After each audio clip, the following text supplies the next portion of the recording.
Bem, eu quero deixar o registro que esse é um evento organizado e realizado em conjunto pelo Liceub e pela Embaixada dos Países Baixos. Quero agradecer ao Case, que nos deu todo o apoio, ao embaixador, a todo o staff da Embaixada, a professora Luciana Mussi, que organizou, em específico, teve responsável pela organização do evento, e, mais uma vez, agradecer a disponibilidade de agenda que nós todos sabemos que é muito atribulada, tanto da juíza Steiner, quanto da doutora Bibi Van Ginkel e do professor Tarcísio. Eu passo imediatamente a palavra, portanto, à professora Silvia para que profira a sua palestra.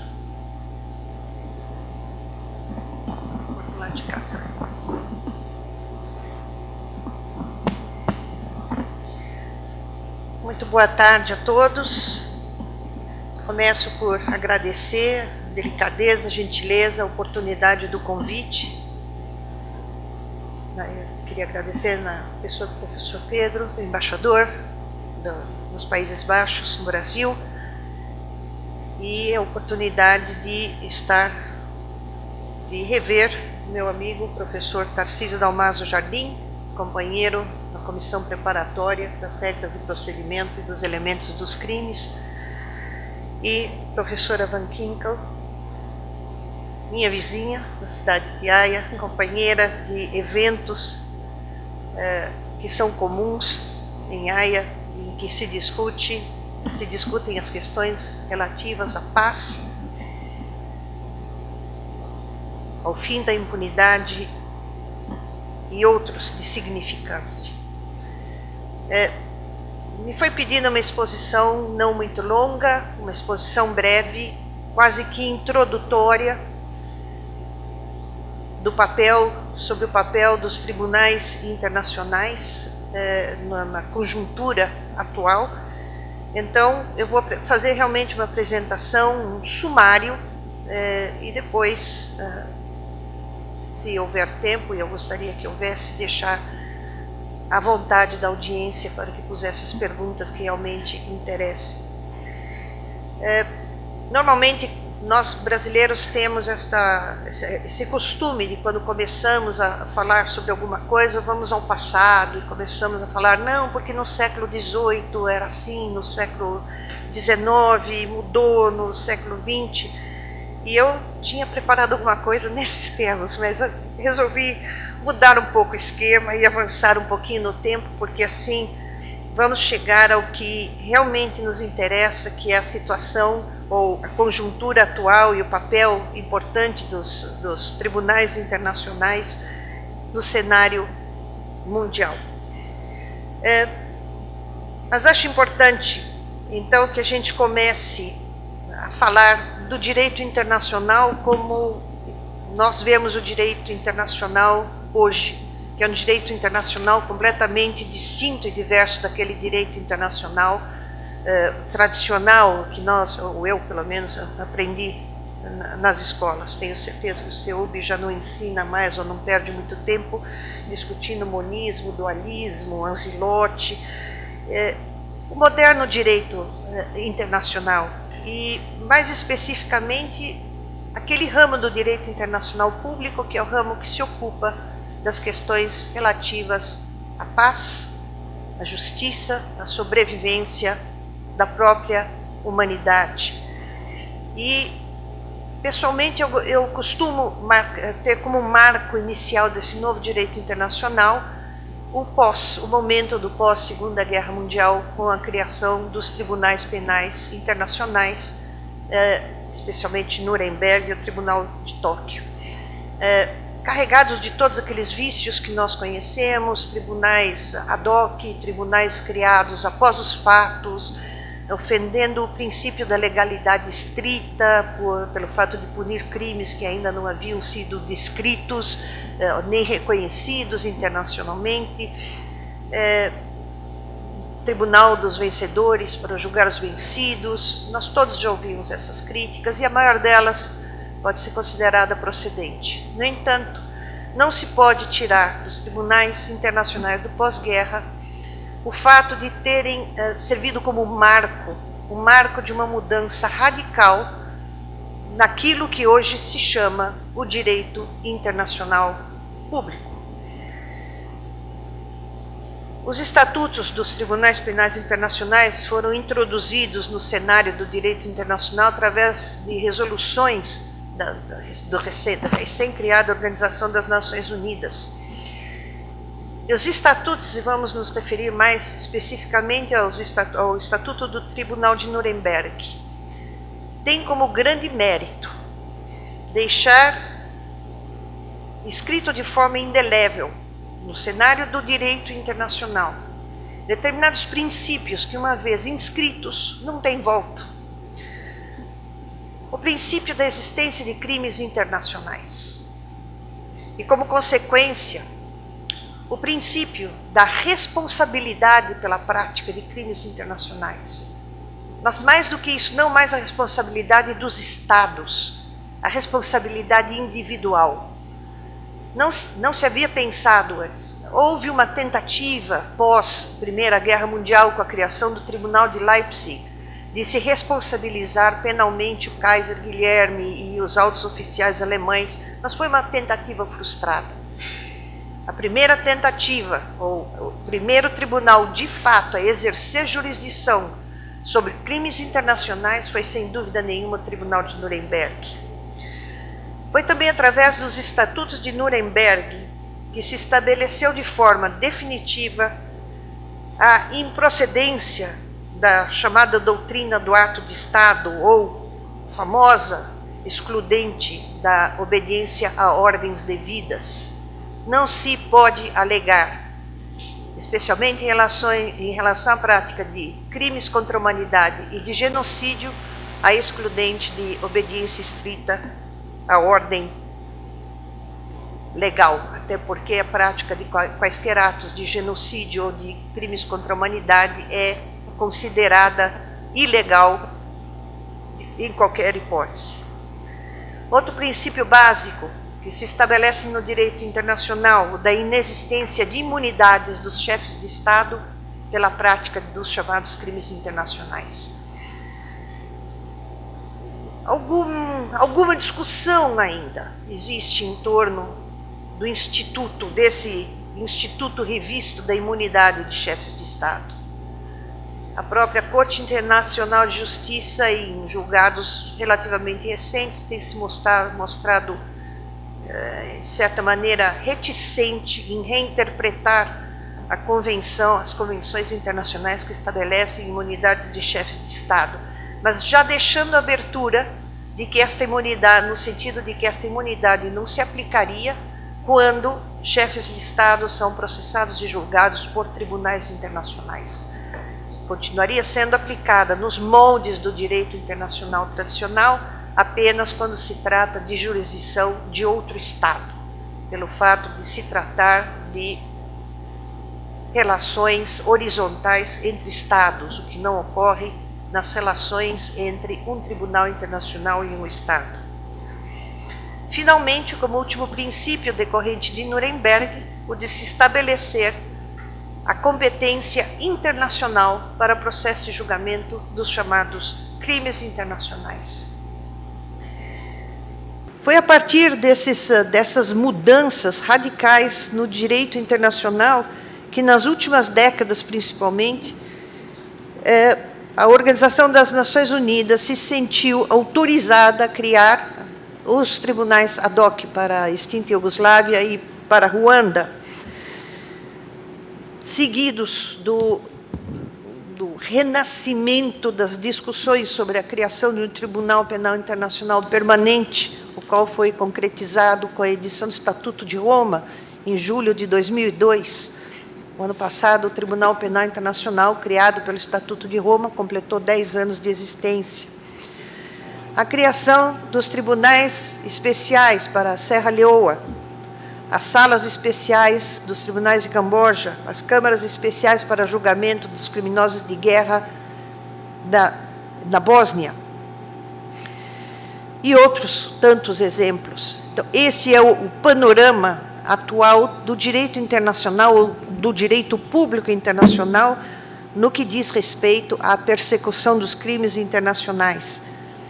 e não vou me deter para examinar, porque creio que meus colegas o farão muito melhor do que eu, o papel importante que teve a criação das Cortes Regionais de Direitos Humanos, em especial a Corte Europeia de Direitos Humanos, a Corte Interamericana de Direitos Humanos e, mais recentemente, a Corte Africana de Direitos do Homem e dos Povos.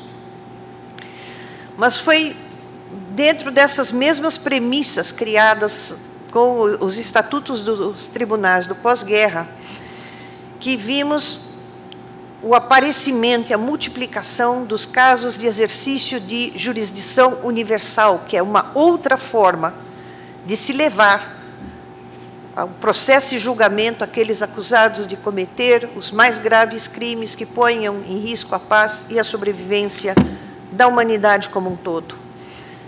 Nós temos como exemplos as convenções contra a tortura, a Convenção de Genocídio, os 4 convênios convenções de Genebra, a Convenção contra o Apartheid, que contém cláusulas expressas de jurisdição universal, que nada mais significa do que a obrigação, não mais o poder que têm os Estados, mas a obrigação que têm os Estados de trazer ao julgamento aqueles acusados de cometer esses crimes que são chamados crimes de jus cogens.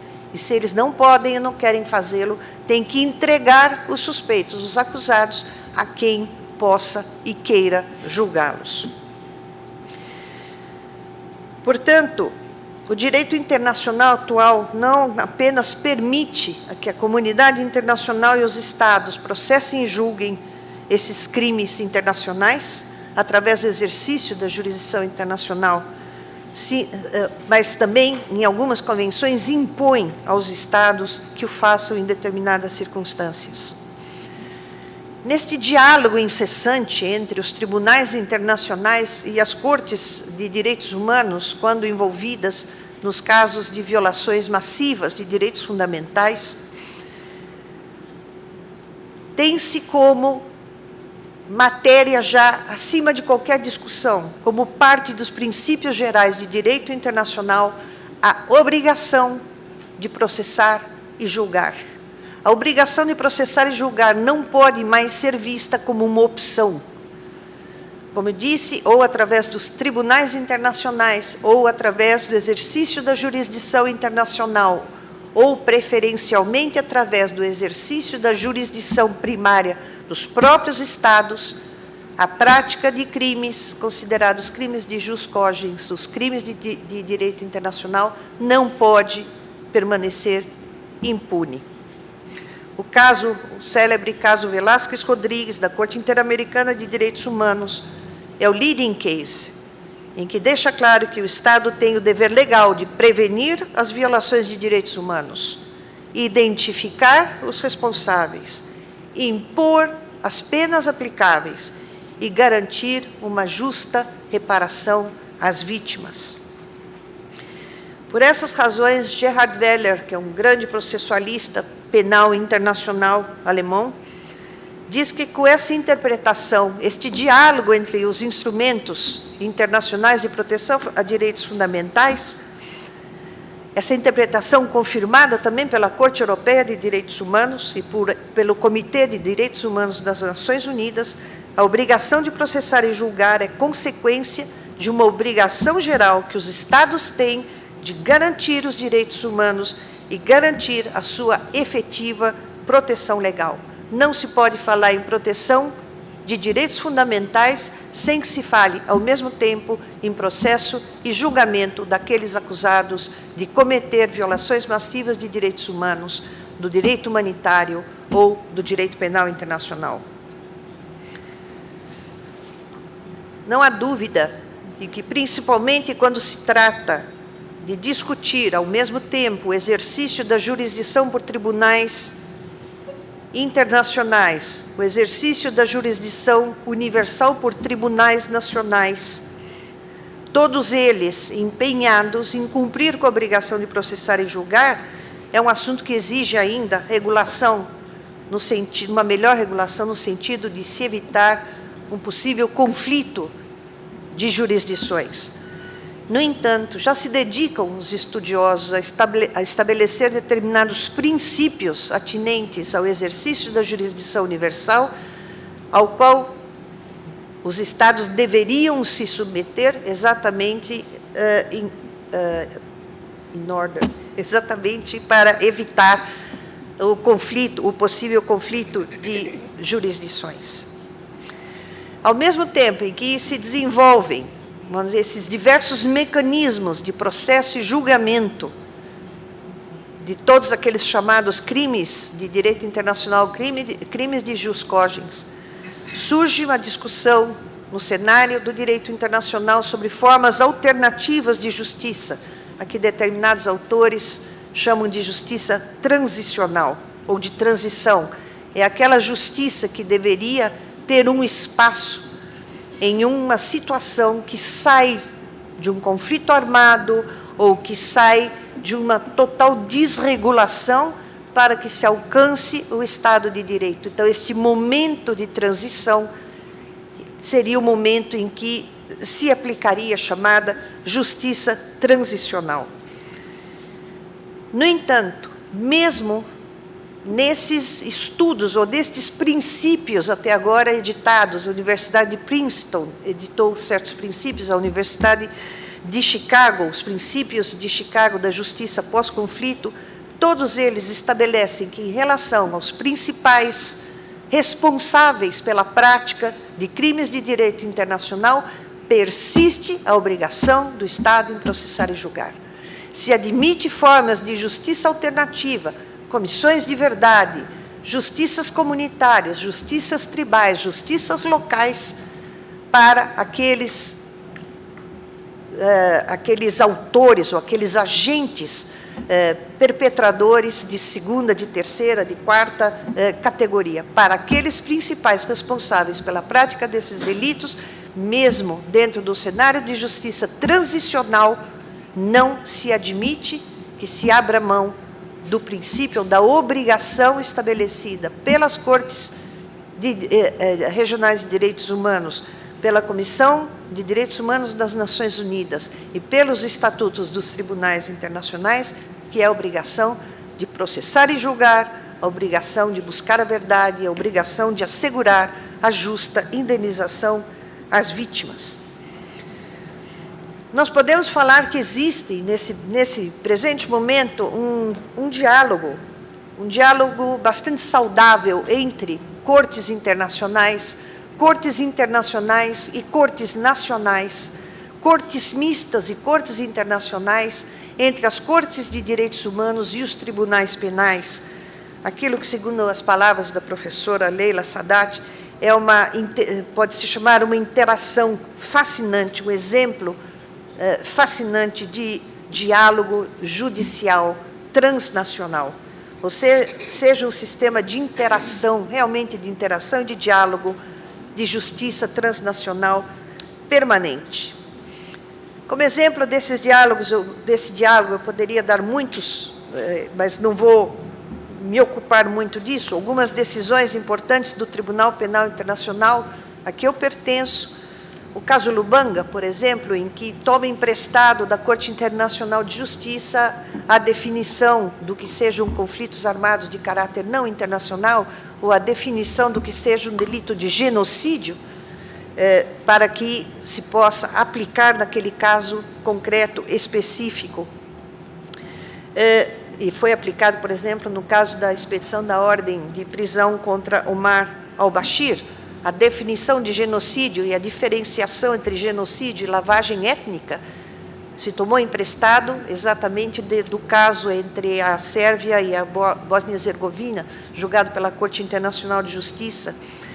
No caso Lubanga também, por exemplo, em uma importante decisão que dizia respeito ao direito de vítimas a participar efetivamente dos procedimentos, se toma emprestado uma decisão da Corte Interamericana de Direitos Humanos, numa matéria processual, em que se admite que a prova da identidade das vítimas de violações massivas de direitos humanos se possa fazer através de diversos meios, e não somente através da apresentação de uma certidão de nascimento ou de uma certidão de casamento, documentos que em determinadas comunidades sequer existem. Então, portanto, uma interpretação mais flexível de um determinado instituto de direito processual. Na decisão que decidiu não confirmar as acusações contra Abu Garda, que era suspeito da prática de um ataque a uma missão de paz no Sudão, também a sala de questões preliminares, a sala preliminar, se apoiou na definição feita por uma decisão da Corte Especial, da Sala Especial da Corte de Serra Leoa, na definição do que seja uma missão de paz, que não seja somente aquela definição legal que consta das resoluções das Nações Unidas, mas sim a definição que se deve dar, assim como também a definição do que sejam atividades perpetradas por crianças, soldados, quais são as atividades que devem ser consideradas como atividades proibidas e, portanto, inadmissíveis para a participação de crianças em conflitos armados. Também o caso Lubanga tomou emprestado uma decisão da Organização Internacional de Saúde, que determina que a participação de crianças em conflitos armados é considerado como trabalho perigoso e, portanto, vedado aos menores de 15 anos. Podemos mencionar o Tribunal Penal para a extinta Iugoslávia, ainda em funcionamento também na cidade de Haia, em que pelo menos 2 casos de Lalit e Furundzija, em que tomou as definições, ou que criou a jurisprudência que define o que sejam crimes de tratamentos desumanos ou degradantes, através de decisões da Corte Europeia de Direitos Humanos em decisões relativas ao crime de tortura. Portanto, um exemplo no sentido de que a comunidade internacional se abre cada vez mais para esse diálogo de justiça transnacional, todos voltados no sentido de mandar a mensagem de que a comunidade internacional não mais tolera a impunidade.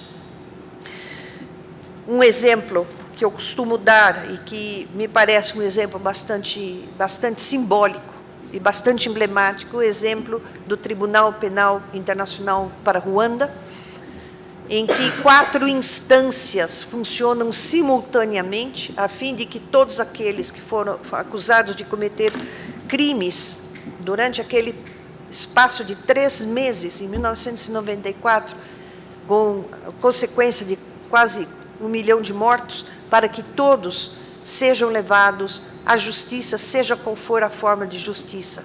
Funcionam simultaneamente o Tribunal Penal Internacional, criado por resolução das Nações Unidas. Funcionam os tribunais nacionais de Ruanda, que processam e julgam ainda hoje os acusados chamados de segundo escalão.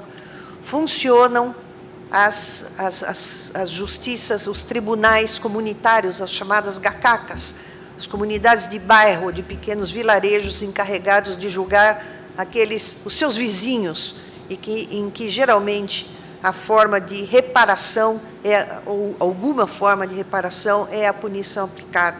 E, finalmente, alguns tribunais nacionais de outros estados que procedem com o exercício da jurisdição universal.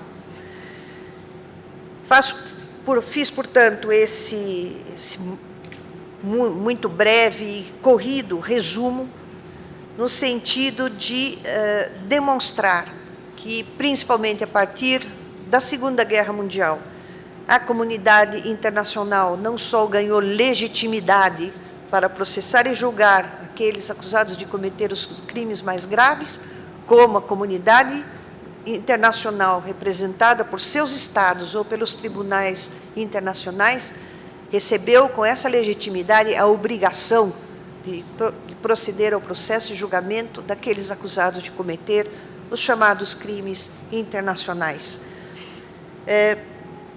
Os crimes continuam a ser perpetrados. Mesmo nos sistemas nacionais, não se espera que o sistema penal, por mais rigoroso que seja, acabe com a prática de delitos. No entanto, é importante que se saiba que, se um delito é perpetrado, o seu autor está sujeito a prisão ao processo e julgamento. Esta é a mensagem que se envia através dos tribunais internacionais, dos tribunais mistos ou de outras formas da justiça transicional. Não se tolera a impunidade. As vítimas têm direito à verdade, as vítimas têm direito à reparação. São essas as palavras, eu espero não ter me alongado muito, fiquei 3 minutos antes do tempo que me tinha sido assinado e eu agradeço a paciência de todos. Obrigada.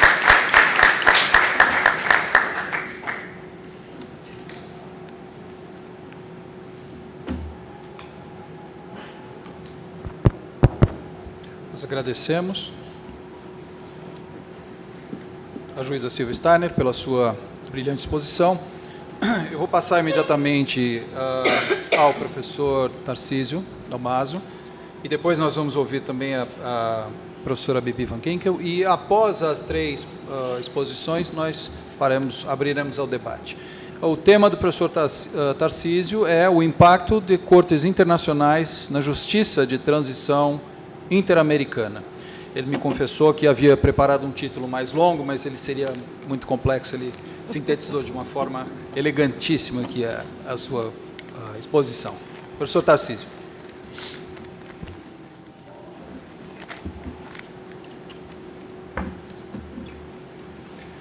Boa tarde a todas e a todos. Gostaria também de agradecer de modo bastante entusiasmado a possibilidade de compartilhar uma mesa com minha queridíssima amiga Silvia Steiner, amiga de mais de 2 dígitos, né, de tempo, de anos, e igualmente, evidentemente, agradecer o gentil convite, seja da Embaixada dos Países Baixos, como da Universidade, do UNICEUB, a universidade a qual tenho muito apreço. O meu tema diz respeito ao impacto de cortes internacionais na justiça de transição ocorrida ou em curso nos países da América Latina. A professora, a juíza Silvia Steiner já adiantou alguns conceitos basilares para o que eu irei ou tentarei expor aqui, mas não custa reforçar o meu ponto de partida, que é propriamente o conceito de justiça de transição. Então, eu importo o conceito que a Silvia expôs, né? E, claro, ressaltando que, se nós estamos a falar de uma justiça de transição de um período autoritário ou totalitário para a paz ou a democracia, da guerra para a paz, enfim, nós estamos contrapondo esse tipo de justiça a uma justiça ordinária. Então, há um conteúdo especial nessa justiça que justificaria essa terminologia. Os autores que se reportam a este tema, eles têm identificado, de fato, impactos, né, sobre essa justiça, que é uma justiça diferente, porque os crimes são diferentes, os crimes são de outra monta, né? Estamos falando de crimes de grande envergadura, estamos falando de crimes de massa, genocídio, crimes contra a humanidade, ou crimes excepcionais como crimes de guerra em conflito internacional ou em conflitos não internacionais, né? Então, autores identificam impactos sobre essa justiça. Impactos de caráter econômico, impactos de índole de forças militares ou forças políticas daquele país, e, sem dúvida nenhuma, impacto das instituições internacionais e, mais especificamente, das cortes internacionais sobre essa justiça que não é ordinária. Sobre esse pequeno, então, corte, esse impacto das cortes internacionais numa região geográfica onde pratica-se esse tipo de justiça diferenciada é que eu me debruçarei. Na realidade, nós temos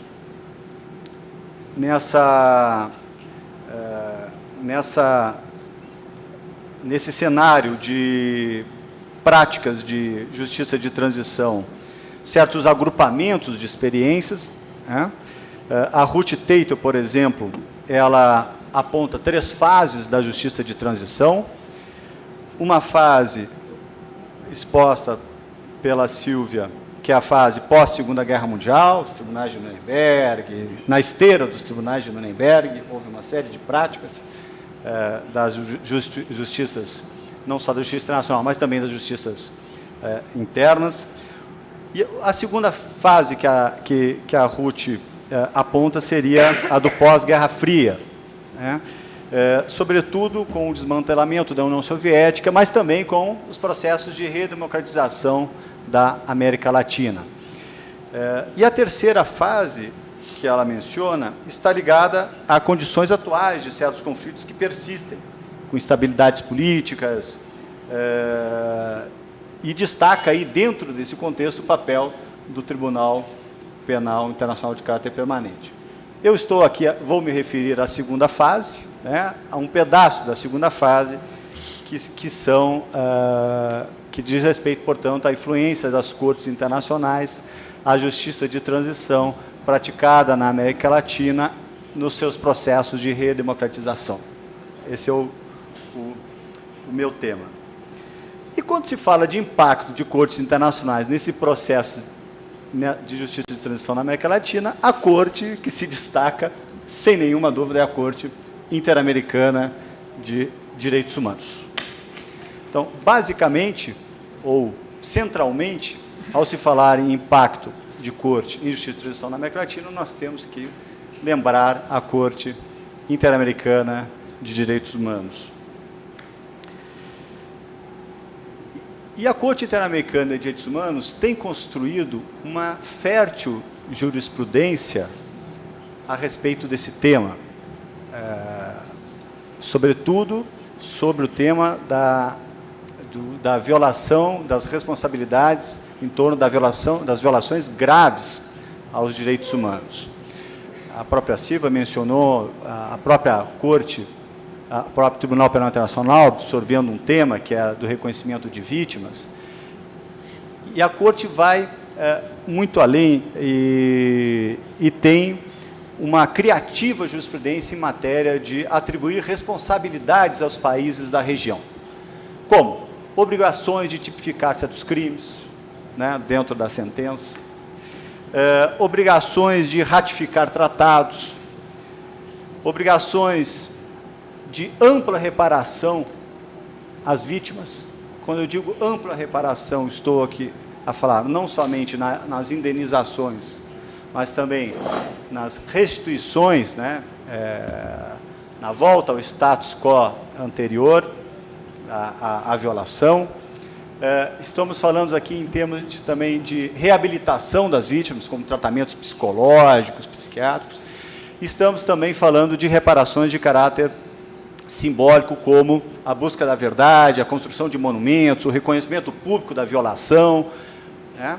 E sobre também a identificação de danos, né, de maneira bastante ampla e peculiar, reconhecendo não só danos de caráter material e clássicos danos de caráter moral, mas também alguns danos como o emblemático dano ao projeto de vida que foi construído na jurisprudência,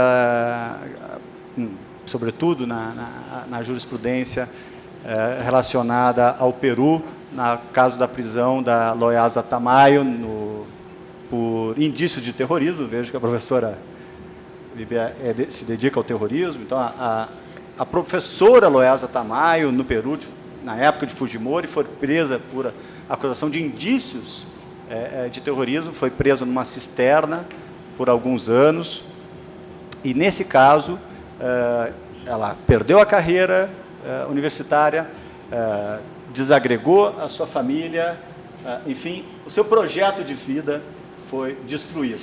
Então a Corte, ela construiu uma reparação sobre o dano ao projeto de vida, ideia que também foi retomada no caso dos meninos de rua, né? Então, a Corte ela tem construído todo esse panorama de responsabilidade internacional do Estado, mas sem esquecer, e aí reforço uma das premissas que a Silvia colocou, sem esquecer que tudo isso não elimina a obrigação de investigar e punir os responsáveis pelos crimes.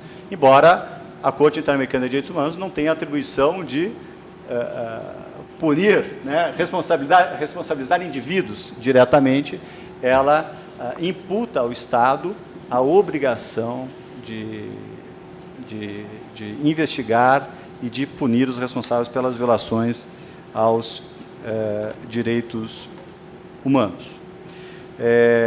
Citando um caso contra o Brasil, né, que é o caso da guerrilha do Araguaia, a Corte claramente falou que a Comissão Nacional da Verdade, né, que as atividades e informações eventualmente recolhidas pela Comissão Nacional da Verdade não substituem a obrigação do Estado não só de estabelecer a verdade, mas também de assegurar a determinação judicial de responsabilidades individuais através de processos judiciais penais. Então, ela é clara, ela louva atividades como a da Comissão Nacional da Verdade, mas diz, isso não substitui eventual responsabilidade de índole penal. Portanto, eu fecho aqui uma das minhas 4 premissas.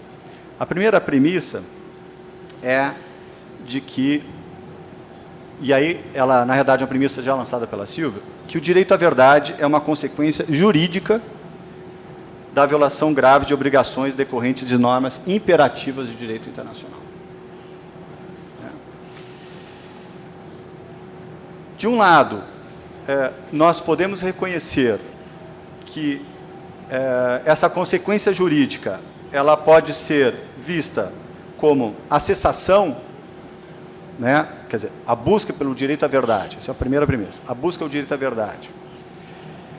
Ela é capaz de cessar certos crimes, como o caso do desaparecimento forçado de pessoas, que é continuado ou permanente até que se descubra a verdade.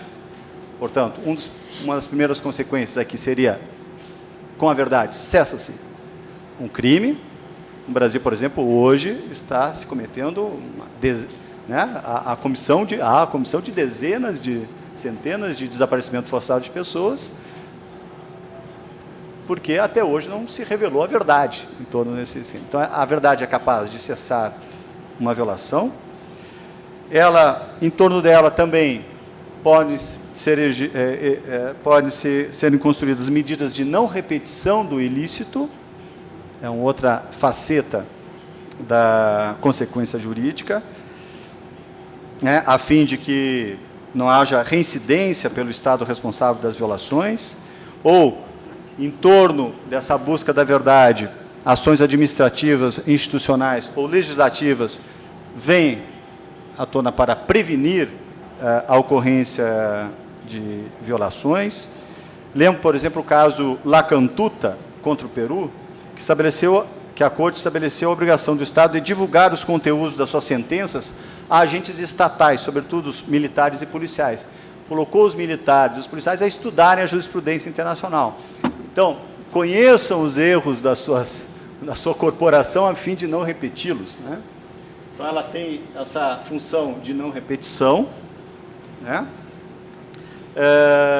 No caso Guaibiru contra o Paraguai, a Corte condenou o Paraguai a realizar um ato público de reconhecimento de sua responsabilidade como parte de reparação da preservação da memória e claramente diz da garantia de não repetição. Então, estou citando aqui, mas é farta a jurisprudência interamericana sobre esse assunto. As audiências públicas das Comissões Nacionais de Verdade, infelizmente pouco praticada pelo Brasil, também tem sido reconhecido pelas Cortes Internacionais como um modo de não repetição do ilícito. A Corte Interamericana também considerou que as vítimas e familiares têm o direito de conhecer a verdade, inclusive os responsáveis pela violação. E essa verdade deve ser estabelecida não somente pela Comissão da Verdade, mas também pelo processo judicial. Então, ela já vai associando o direito à verdade como consequência jurídica à obrigação de julgar, né? Então, o processo judicial passa a ser também uma forma de reconhecimento da verdade. Não é só a Comissão Nacional da Verdade o mecanismo para conhecer a verdade, mas também os processos judiciais. E, a partir disso, eu ligo a minha segunda premissa, que é justamente que a verdade não suprime a repressão penal de crimes internacionais. O direito à verdade não suprime a repressão penal de crimes internacionais. Ao contrário, elas devem servir como um mecanismo de busca dessa verdade. Por exemplo, lá durante a Conferência de Revisão do Estatuto de Roma, em Uganda, em 2010, a Anistia Internacional ela fez um levantamento das comissões nacionais da verdade até então em curso ou finalizadas, e a associação dessas comissões com o direito penal, né, com a responsabilidade individual penal. Seriam as comissões nacionais da verdade uma substituição à justiça penal, ou eventualmente só que ela substituiu? 40 comissões nacionais de verdade foram estudadas e, segundo esse estudo, 19 ativamente contribuíram para a repressão penal, enviando nomes, provas ou outra informação da justiça. 2 recomendaram a repressão penal. 7 trabalharam paralelamente a processos civis e criminais. 4 tinham mandatos limitados por leis de anistias ou pela prescrição. Poderíamos botar o Brasil aqui com a 5ª, mas com a esperança de reverter esse quadro, por isso que eu não coloquei. 3 tinham mandatos limitados pela situação política e 3 anistiaram crimes internacionais. Então, na verdade, é minoria esse formato da Comissão da Verdade associado à anistia. Terceira premissa associada ao que eu acabei de falar é que as anistias, do meu ponto de vista, são, em termos conceituais, incompatíveis com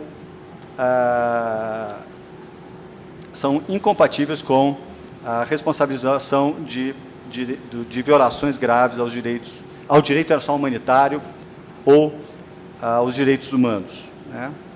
No caso do direito internacional humanitário, só para fazer uma referência um pouco técnica, né, que pode causar alguma confusão, muitos colocam que, em relação aos crimes de guerra, que não necessariamente são crimes de massa, né, podem ser crimes pontuais, o protocolo de 1977, ele incentiva anistias. Diz o parágrafo 5º do artigo 6º do protocolo 2º, relativo a conflitos armados não internacionais, né, que, ao cessar as hostilidades, as autoridades no poder procurarão conceder a anistia mais ampla possível às pessoas que tenham tomado parte no conflito armado ou que se encontrem privadas de liberdade, internadas ou detidas por motivos relacionados com o conflito armado.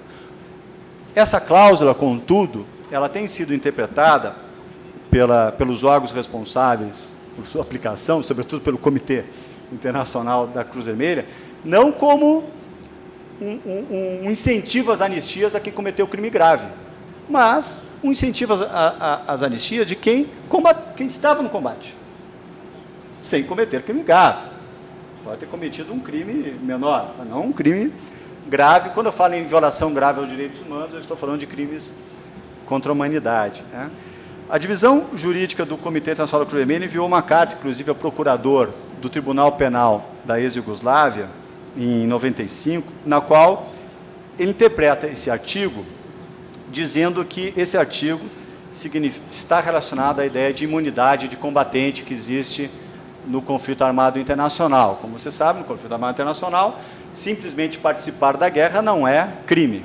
Eu ser um soldado em um conflito armado internacional, por si só, não é não é crime. O que em conflito armado interno pode ser. Você está pegando em armas dentro de um Estado, e isso, por si só, é uma formação armada, paramilitar, ou, enfim, e pode simplesmente tomar armas, ser considerado um crime. Então, esse artigo do protocolo é interpretado pelo Comitê Internacional da Cruz Vermelha como uma importação do conceito de conflito armado internacional para o conflito armado interno. Enfim, defendo que os crimes de guerra não devem ser passíveis, em geral, de ser beneficiados com anistias. Quanto aos crimes contra a humanidade, então, é mais fácil fazer essa defesa, não é? É farta a posição dos tribunais internacionais, não só do sistema interamericano, mas, evidentemente, no sistema interamericano de direitos humanos, é emblemático o caso de Barrios Altos, contra o Peru, em que se considerou a anistia como incompatível com a obrigação de julgar ou extraditar os acusados por crimes internacionais, o famoso princípio aut dedere, aut iudicare.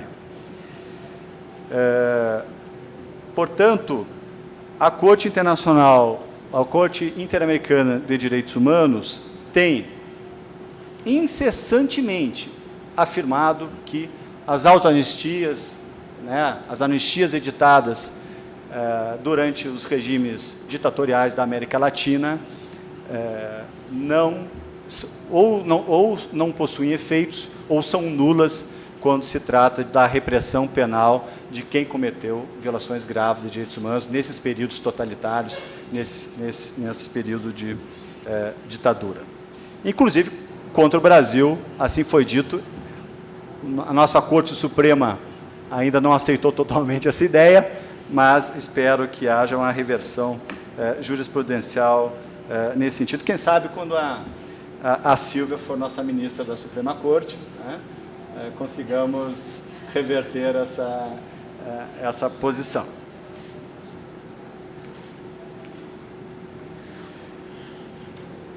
Igualmente, poderia citar a jurisprudência do Tribunal para a ex-Yugoslávia, não estou falando do Tribunal Penal Internacional, porque a Silvia já tocou no assunto, que estimou que a proibição de tortura tornou-se uma norma imperativa, ou de ius cogens, que seria absurdo afirmar, de uma parte, que, visto o valor do ius cogens de interdição, de proibição da tortura, os tratados ou regras costumeiras que prevejam a tortura sejam válidos,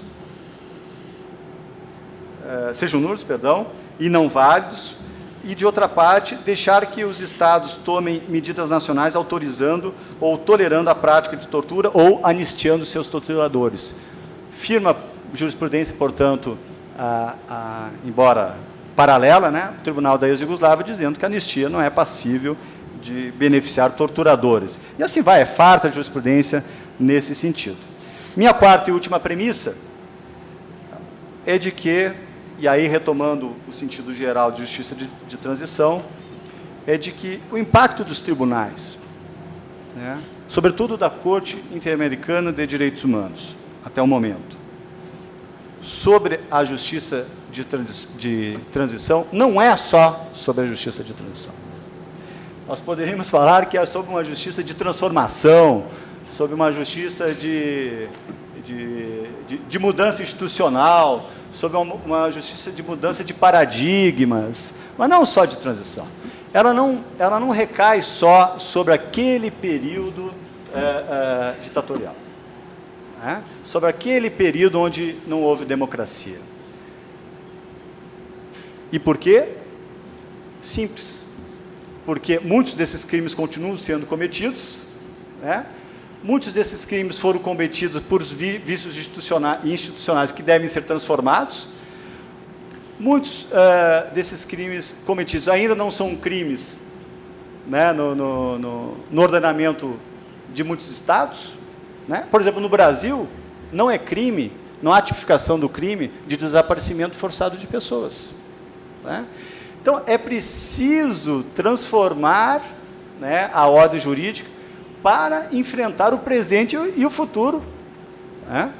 Então, o impacto dos tribunais, ele vai além, sobretudo da Corte Interamericana, vai além da justiça de transição. E eu cito uma transformação que houve no Brasil, até porque nem todos aqui são brasileiros, e uma transformação institucional no Brasil, que é o caso do deslocamento de competência, né? Da Justiça Estadual, porque somos uma federação, né? Para a Justiça Federal, a fim de reprimir mais eficazmente as violações graves dos direitos humanos. A existência dessa regra, que é constitucional, deriva de uma influência direta do sistema interamericano de direitos humanos, sobretudo após o caso Carandiru, uma das mais graves, se não a mais grave, violação dentro do sistema carcerário brasileiro, com mais de uma centena de mortos, né, dentro de um presídio brasileiro, que derivou um processo internacional, e uma das conclusões era, bom, como fazer para destravar ou processar crimes de tal envergadura? Né? Seria a justiça ordinária o local capaz de processar e julgar esses crimes? Então, por vezes, seguem os crimes contra a humanidade em período democrático, e a justiça chamada ordinária, né, comum, ela não tem os mecanismos, não tem as condições, né, de fazer um julgamento que é um julgamento diferenciado, com centenas de vítimas. Né? Tivemos 3 pedidos de deslocamento de competência da Justiça Estadual para a Justiça Internacional até o momento.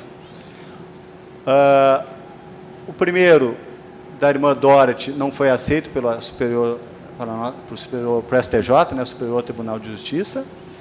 O assassinato de um defensor de direitos humanos, o Manuel Matos, foi aceito. E o último, que eu não sei se todos conhecem, foi feito ainda este ano e remetido para análise do Superior Tribunal de Justiça ainda este ano, que se refere a crimes que estão ocorrendo no estado de Goiás. Que crimes, Silvio?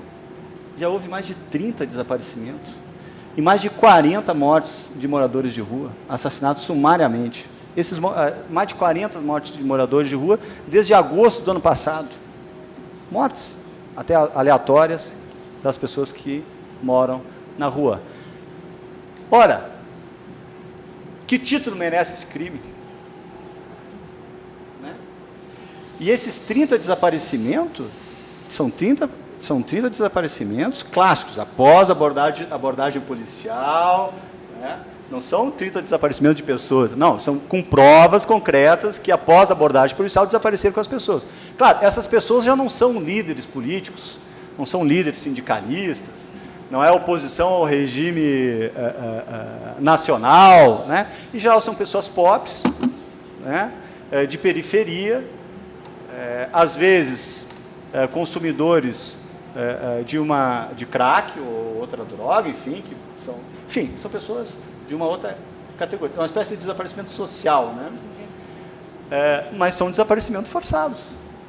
São desaparecimentos forçados de pessoas que estão acontecendo agora. Né? São execuções extrajudiciais de moradores de ruas que estão acontecendo agora. Então, quando eu fiz essa associação, porque não podemos imaginar que o impacto positivo sobre o nosso tema, que é sobre valores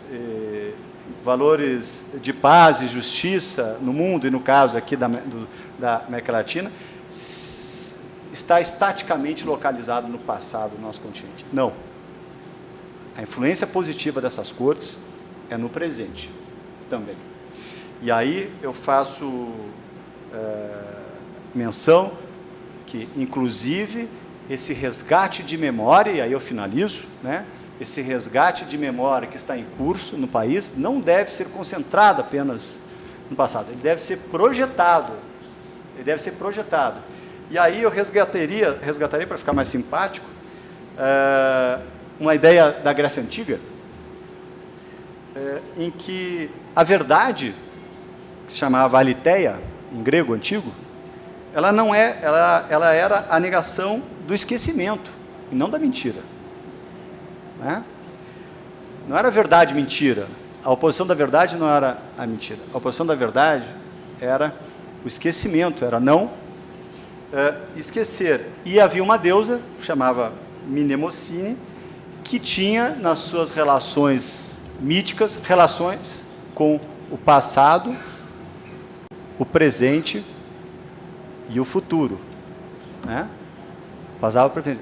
Aquele rio do esquecimento, né? Aquele rio do esquecimento era o Letis, né? Que a pessoa antes de vir para o curso da vida, uma espécie de reencarnação, você passava pelo Letis, esquecia a sua vida passada e vinha para a vida, a nova vida, né? Pois é, Letis, verdade, é a aletheia, é a negação do Letis, dentro de um ciclo constante de reformulação, de aperfeiçoamento, de transformação. Então, é nesse sentido que eu finalizo a minha curta exposição, saudando, elogiando o trabalho desses tribunais, e aqui nós temos uma representante juíza de um tribunal que é um marco na história, e também temos uma ilustre representante de um país que muito contribuiu para o estabelecimento da justiça internacional. Muito obrigado.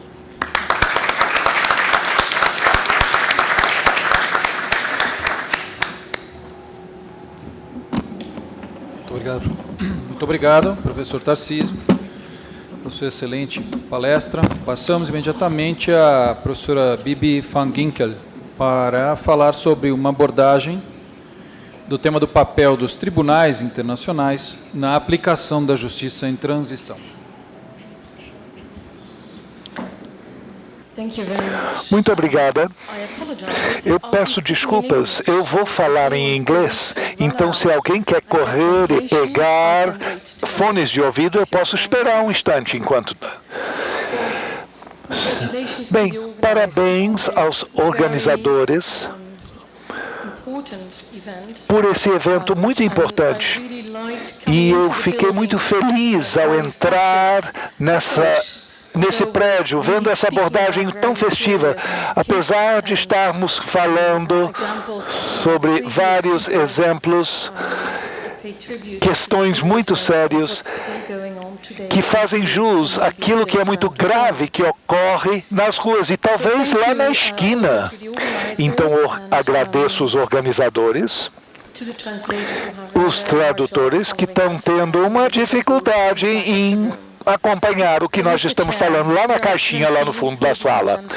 Então, excelências, senhoras e senhores, eu li uma vez no túmulo de um jovem soldado da Primeira Guerra, que está entre centenas, milhares, perto da cidade de Lippe, o jacuzzi dos seus pais, diz, baixa em nome da falácia de que a guerra pode acabar com a guerra.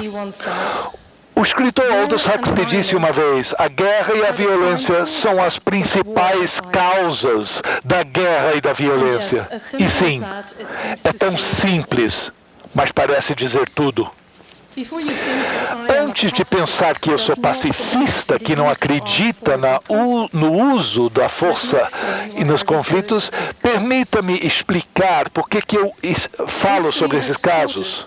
A história nos ensina que os conflitos terminam, alguns são curtos, outros longos, mas no final, chegam ao final. As condições em que chegam ao final são cruciais para prever a sustentabilidade da paz. De fato, em muitas ocasiões, infelizmente, os estados na situação pós-conflito regressam ao estado de conflito. As negociações de paz e períodos pós-conflito são, portanto, uma janela rara de oportunidade, na qual é possível moldar as condições para contribuir a uma paz sustentável. Na minha opinião, um fator essencial para o sucesso nesse sentido é se é possível alterar a perspectiva num entendimento unidimensional da segurança que normalmente é centrado no Estado para um entendimento de segurança multidimensional, ou seja, segurança humana. O conceito da segurança humana é centrado nas pessoas, é abrangente e orientado à prevenção. Se relaciona ao entendimento positivo da paz, que é muito mais do que a ausência da violência e da força armada, mas inclui também o elemento do respeito aos direitos humanos, à justiça e o Estado de Direito. A segurança humana é construída com os blocos de construção da dignidade humana. Em outras palavras, quando Huxley dá uma explicação relativamente simples sobre as causas da guerra e do conflito, os remédios e a prevenção dessas condições são complexas e multidimensionais. A justiça desempenha um papel importante nesse conceito. Contudo, é sempre uma discussão muito grande. O que deve vir primeiro, a paz, segurança ou justiça? Qual desses cria as condições para o outro? Em que momento há um papel para um tribunal internacional? E será que isso possa prejudicar as negociações de paz e reconciliação? Será que nós possamos eliminar essa parte se não for oportuna? Podemos admitir a impunidade em nome da paz e da segurança?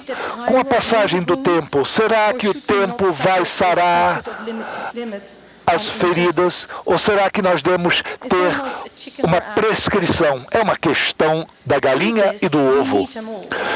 A verdade é que precisamos de tudo. São conectados intrinsecamente, mas o debate nos faz conscientes do papel da justiça nos períodos de transição. E possivelmente, talvez não devemos perguntar o que é a justiça, mas o que é subjacente.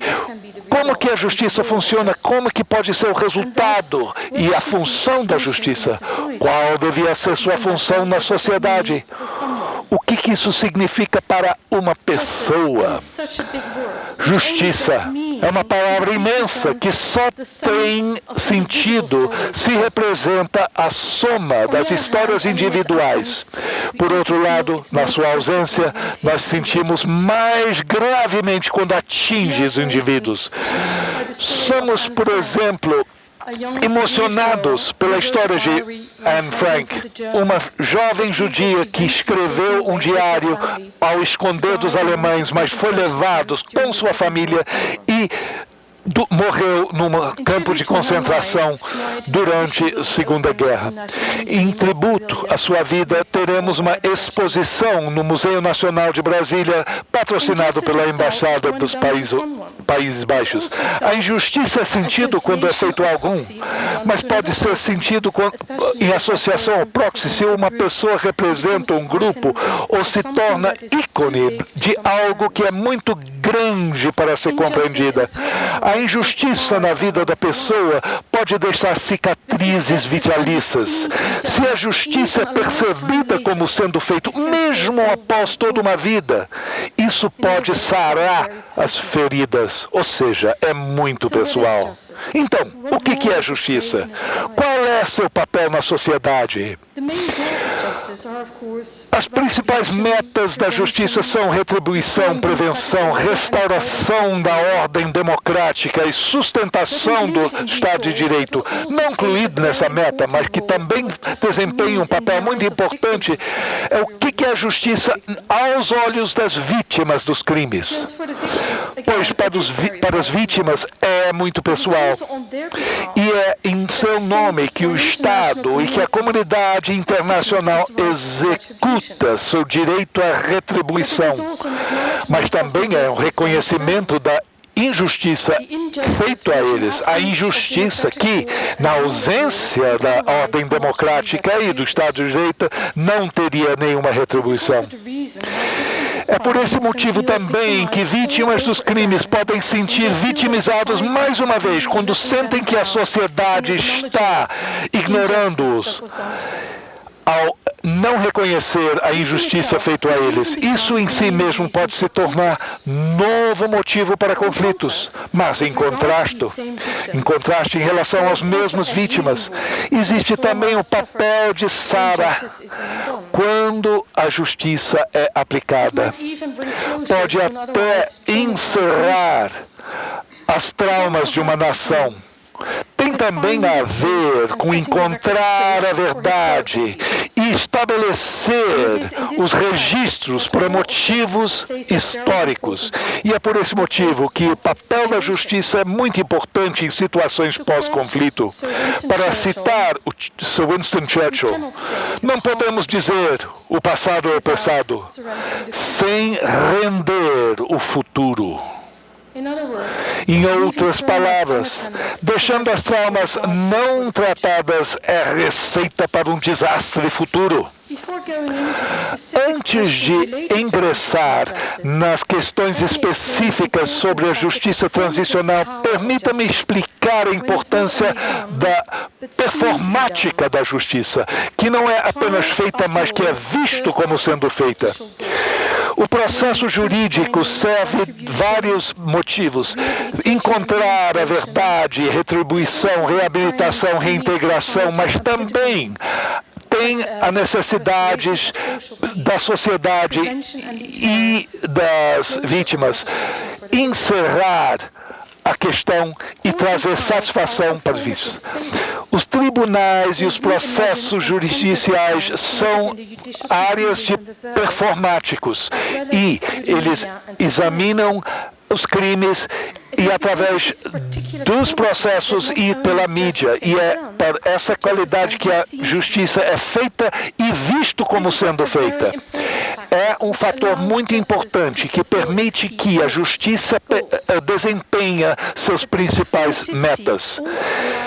Mas essa qualidade de performance também permite que o Estado e a comunidade internacional comunique e coloque na vitrine seus valores mais essenciais, mostrando os direitos humanos e o Estado de Direito.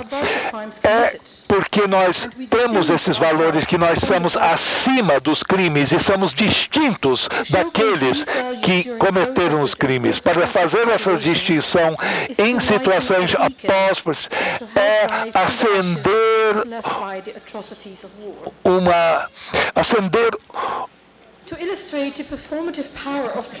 uma forma de mostrar que está sendo feita, deixado pelas cinzas das guerras. Para ilustrar isso, eu quero compartilhar os resultados de um projeto feito por colegas meus no Centro Internacional de Contra-Terrorismo em Haia. No caso de terrorismo, especialmente, se trata com a batalha das ideias, além da violência empregada.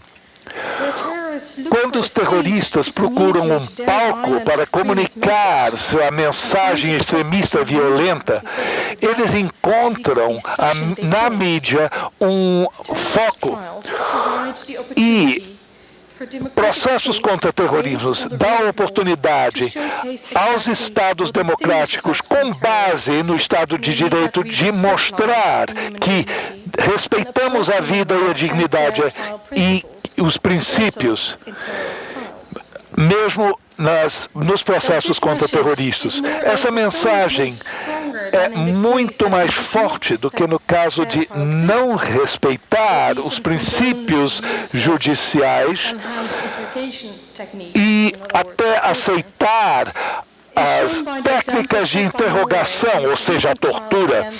É mostrado no exemplo na Noruega, no processo contra Anders Breivik, que assassinou 77 pessoas quando ele deixou uma bomba num prédio governamental em Oslo e deu tiros na ilha de Otoia em 22 de julho de 2011. Nessa pesquisa feita por meus colegas no ICCTE, Centro de Contra-Terrorismo Internacional, investigamos como o processo de Breivik foi utilizado pelos envolvidos para realizar suas estratégias de performance, como essas estratégias se relacionam a metas judiciais, como esse relacionamento foi percebido na sociedade norueguesa e como o processo auxiliou a sociedade a chegar à paz depois daquilo que ocorreu em 22 de julho.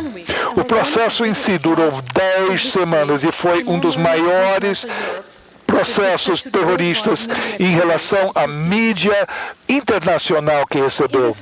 A investigação dos atos cometidos pelo Breivik em preparação demoraram mais de 7 meses. E eu sei que no contexto dos processos da Corte Internacional, isso parece um período muito curto, mesmo assim. Apesar do fato que houve certa fricção entre a mídia e certos políticos perguntaram por que tantos recursos e tanto tempo foi feito para investigar esses atos quando o criminoso foi pego com a arma na mão. Mas essa investigação tão profunda e a preparação contribuiu ao sucesso de desmentir os mitos criados por Breivik, dizendo que ele era uma pessoa, membro de uma organização muito maior, planejando muitos outros ataques e também dando uma narrativa contra a narrativa do Breivik, que mostrou nenhum respeito à sociedade democrática com base no Estado de Direito. Todos os direitos do Breivik foram respeitados.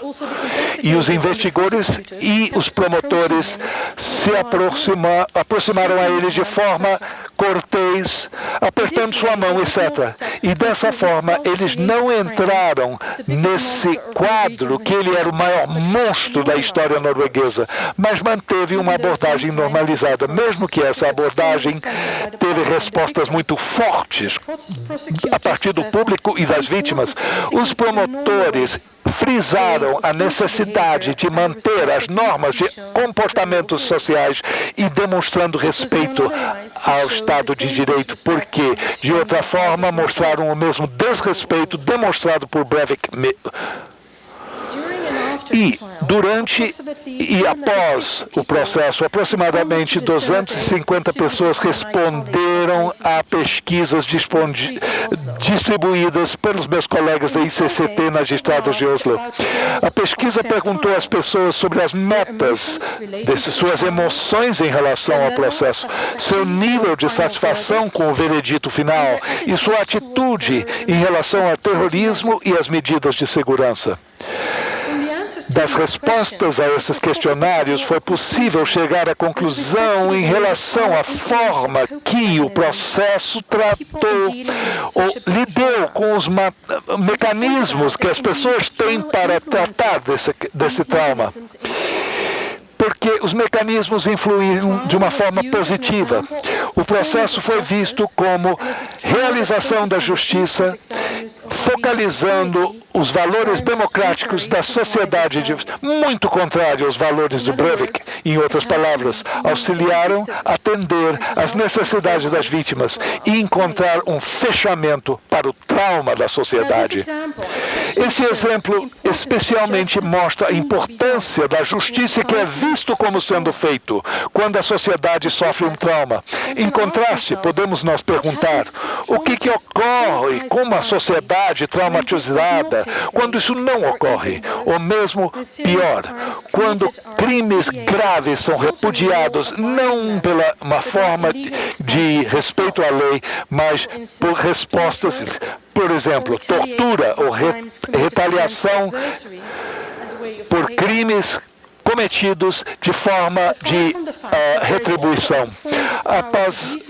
Além do fato que isso também tem um poder de performance a essas respostas, mesmo sendo muito negativo, que pode dar combustível para novos conflitos, mas existe também a oportunidade perdida para a paz e consenso. A justiça transicional trata com essas questões. Quando falamos sobre a justiça transicional, nós estamos falando sobre uma grande gama de processos e mecanismos associados às tentativas da sociedade de tratar com grandes abusos para chegar à responsabilização, justiça e reconciliação. Isso inclui reparações legais e não legais e reformas institucionais. A ideia da justiça transicional implica coexistência de vários mecanismos e processos que podem atender a finalidades diferentes e às vezes contraditórias durante o período de transições. Em muitas situações podemos dizer que a justiça transicional é, em sua essência, uma atividade de construção da paz. E, em estados frágeis, a justiça transicional é um grande desafio, porque as condições são complexas e, nessas circunstâncias, parece mais fácil procurar os mecanismos internacionais para dar um início. O que é importante, em primeiro lugar, é reconhecer a necessidade da justiça em períodos de transição, partindo de situação de conflito para uma sociedade com base na lei e na sociedade de direito. Na discussão que eu mostrei, existem ligações entre paz, segurança e justiça. Não existe uma única receita para atender a todas as necessidades em todas as situações diferentes. Essas necessidades podem determinar quais as metas e quais as finalidades que podem ser atendidas pelos instrumentos da justiça.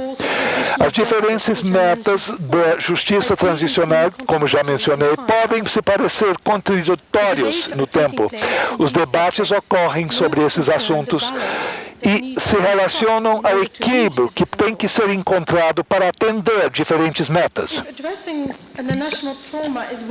Se tratar da trauma nacional é uma das metas principais, então talvez essa necessidade não será atendida se um tribunal internacional a grande distância toma muito tempo e nem todos os criminosos são processados, mas sendo o único instrumento disponível. Em termos de poder performativo, pode até mandar a mensagem errada se o instrumento não atende às necessidades sentidas na sociedade. Parece que a justiça transicional implica tomar uma escolha de, por um lado, impunidade para facilitar negociações de paz e, por outro lado, processos penais que podem prejudicar negociações de paz. Mas a justiça transicional reconhece vários instrumentos que podem ser utilizados de outras formas. Processos penais nacionais, processos de reconciliação e verdade, processos tradicionais e locais, reparações e anistias, exceto por crimes de guerra, podem pôr-las. Mas, ao mesmo tempo, os tribunais internacionais têm um papel importante a desempenhar. Além disso, programas de justiça transicional têm um papel importante nessas atividades de reforma. A disponibilidade dessa variedade de instrumentos deve possibilitar a utilização dos instrumentos mais aptos para cada sociedade que sai, o egresso de um conflito. É difícil dizer quais são os melhores instrumentos a utilizar. As conclusões gerais são impossíveis a chegar. Punição de criminosos não vai automaticamente levar à reconciliação em todos os casos. Verificar a verdade não vai sempre assegurar a paz em todas as situações, mas o podemos concluir, aprendendo de diferentes experiências, é a importância da propriedade das decisões a nível local. Isso funciona melhor se os pacotes de justiça transicional têm como base a reforma do setor de segurança, o DDR, que é desarmamento, desmobilização e reintegração. E não podemos esquecer o fato que nós devemos entender que demora realmente sarar as feridas da sociedade, pode demorar várias gerações. E não queremos chegar rápido demais. Talvez é melhor não agir rapidamente demais. Talvez seja mais sábio andar devagar. Focalizar papéis específicos dos tribunais internacionais. Temos que examinar o modus operandi dos tribunais. Todos conhecemos essas críticas. Tomam muito tempo, são muito seletivos, são muito distantes dos conflitos, muito enfoque na região única e talvez muito políticos. Em vez de discutir isso agora, talvez podemos reservar isso para depois, mas gostaria de dizer algumas palavras sobre a importância desses tribunais e como são uma inspiração para todos nós na nossa luta contra a impunidade. Por isso, isso foi o passo mais importante. Nós, membros da comunidade internacional, tomamos nas últimas 2 décadas. Aprendemos, saindo de uma era de impunidade para entrar numa era de responsabilização, uma era em que todos os criminosos de guerra em potencial não podem ter a certeza da impunidade. Uma era em que as vítimas dos crimes e as sociedades traumatizadas podem buscar a comunidade internacional, solicitando que tome responsabilidade para responsabilizar os culpados, para que a justiça seja demonstrada e que as traumas possam ter suas ser saradas. Isso tribunais internacionais talvez nem sempre são os melhores instrumentos, mas mesmo quando utilizamos outros instrumentos, os tribunais internacionais, em vista do seu poder de performance, são como balizas de justiça, mostrando o caminho para aqueles que estão procurando formas de sair do conflito numa forma que as pessoas se sentem mais seguros. Para concluir e manter o espírito e comemorar a vida de Nelson Mandela, gostaria de citar um parágrafo não do seu livro, mas do livro The Strange Alchemy of Life, de Albie Sachs, outro sul-africano, juiz do Tribunal Constitucional, mas também vítima de um atentado na sua vida devido à sua associação com a ANC. Ao discutir os prós e os contras na trajetória judicial, no processo de verdade e reconciliação estabelecido após o regime de... Ele escreveu, e eu cito, se estiver tratando com episódios de grande envergadura, a principal preocupação não é punição ou compensação após devido processo de lei, mas de conseguir um entendimento e reconhecimento pela sociedade daquilo que ocorreu, para que possa ingressar num processo de sara. O diálogo dá os alicerces do reparo. A dignidade que vai com o diálogo é a base para conseguir a cidadania comum. É a igualdade da voz que marca o recomeço, o início, o senso de uma moralidade e uma responsabilidade compartilhada. Muito obrigada.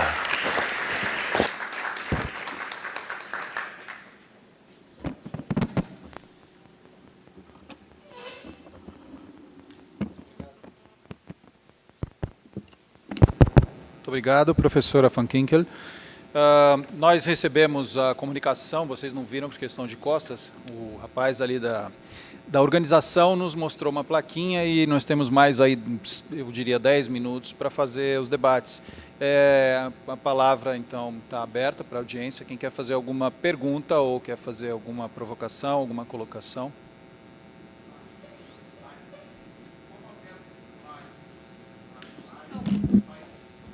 O senhor pode falar no microfone porque tem tradução, por gentileza? magistrada Silvia, qual a atuação dos papéis dos tribunais internacionais, os países não signatários dos tribunais, no caso as grandes potências, Estados Unidos, Rússia, China, que desrespeitam os direitos humanos e não estão nem aí para os tribunais. Obrigada. Essa é uma questão recorrente. A resposta que eu posso dar é a seguinte: no cenário do direito internacional atual, que já evoluiu muito nos últimos 50 anos, mas eu vejo que talvez a comunidade internacional ainda não esteja preparada para ter um tribunal com jurisdição obrigatória sobre todos os estados. Então, o Tribunal Penal Internacional ainda é um tribunal que é estabelecido nas bases de uma adesão voluntária dos estados. Os estados usam do seu poder soberano de ratificar ou não o Estatuto de Roma para aderir ao tribunal. Talvez, num futuro, a comunidade esteja preparada para receber um tribunal com jurisdição obrigatória. Por enquanto, ainda não. Por outro lado, nós temos, em 10 anos de criação do Tribunal Penal Internacional, já somos quase 125 estados que aderiram, todos os países latino-americanos, a Europa, África, diversos países, inclusive agora do Oriente Médio, da Ásia. Então, o número de ratificações crescendo cada vez mais. É um tribunal que pretende ser universal. Por enquanto, no entanto, aqueles países que não ratificaram o Estatuto, cujos nacionais pratiquem crimes em outros estados que também não são estados-partes, o tribunal não tem poderes para atuar, não tem jurisdição.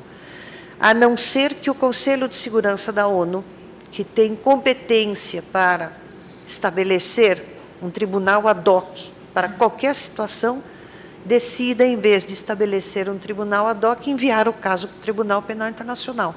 E isso já ocorreu em 2 situações, a situação do Sudão e a situação da Líbia. São 2 casos que estão perante o Tribunal Penal Internacional, de estados não partes, que não aceitaram a jurisdição, mas as situações foram remetidas pelo Conselho de Segurança da ONU. Então, esse é o ponto até onde nós pudemos chegar até agora. Muito obrigado.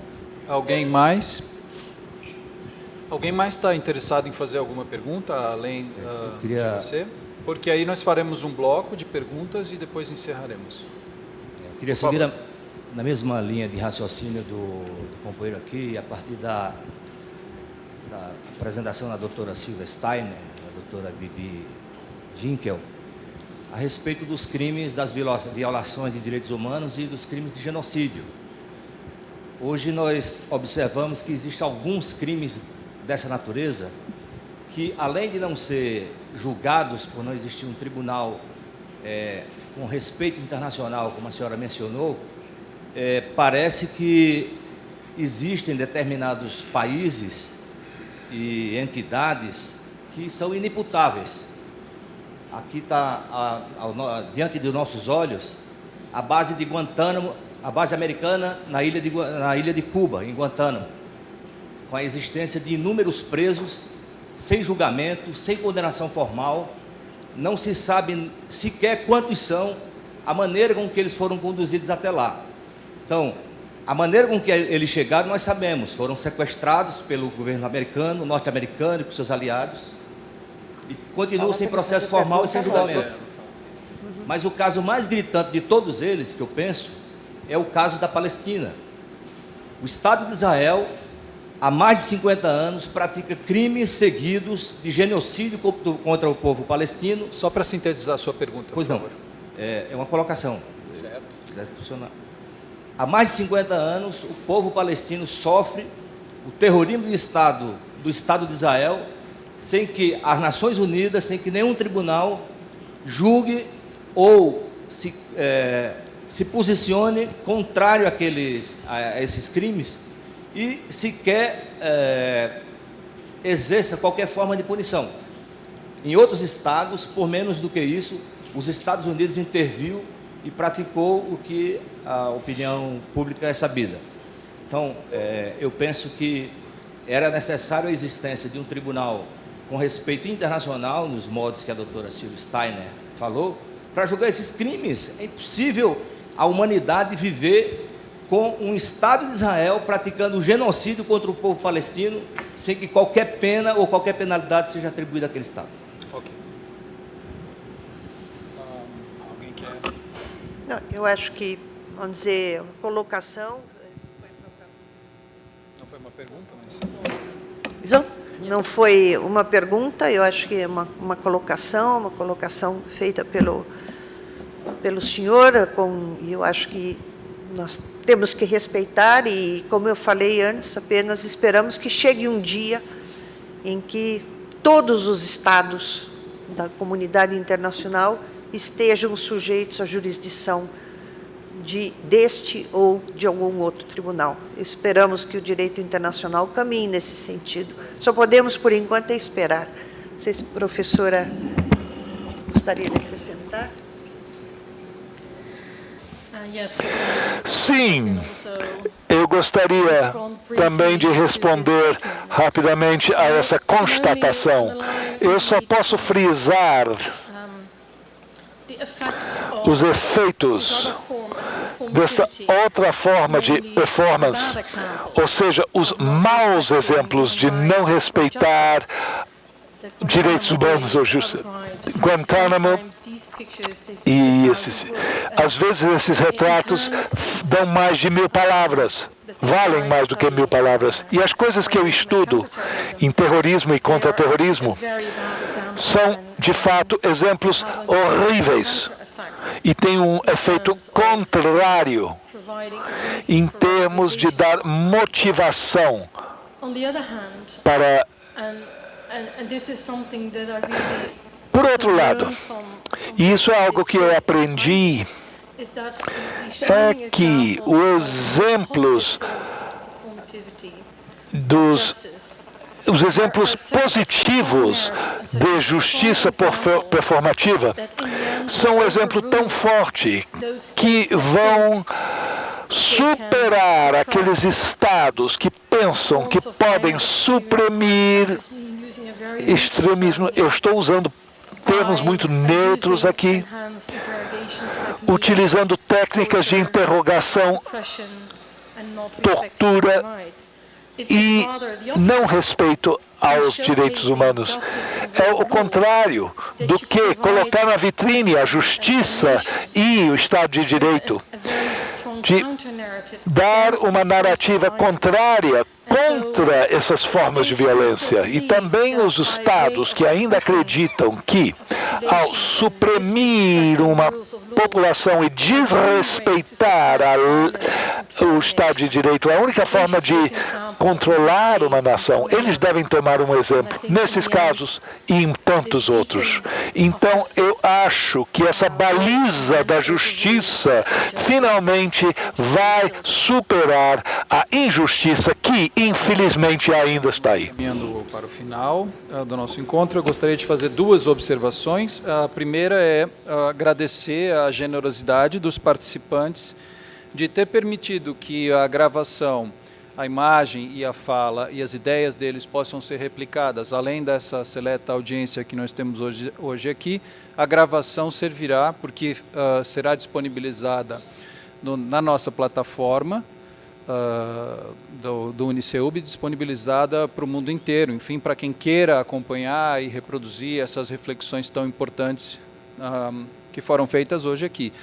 E dizer que me parece, tentando fazer aqui um fechamento que expresse as comunalidades das 3 exposições, me parece importante mencionar a esperança e a confiança dos 3 expositores no incremento constante e progressivo do padrão mínimo de dignidade, de justiça e de paz mundial.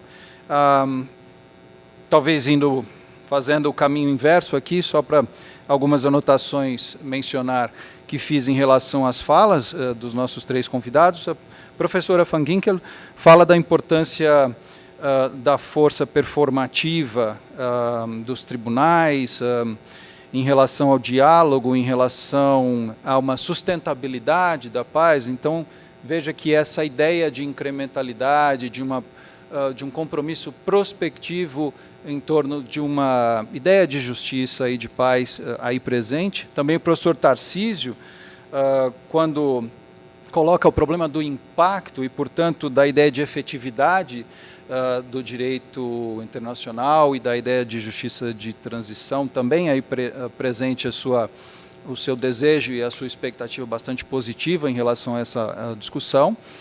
E também a professora Steiner, falando a respeito dos diálogos, não é? Eu acho que a importância de traduções que possam indicar no sentido de convergências culturais, convergências ideológicas, lugares comuns que possam servir de espaços dialógicos produtivos, são também aí expectativas de todos nós.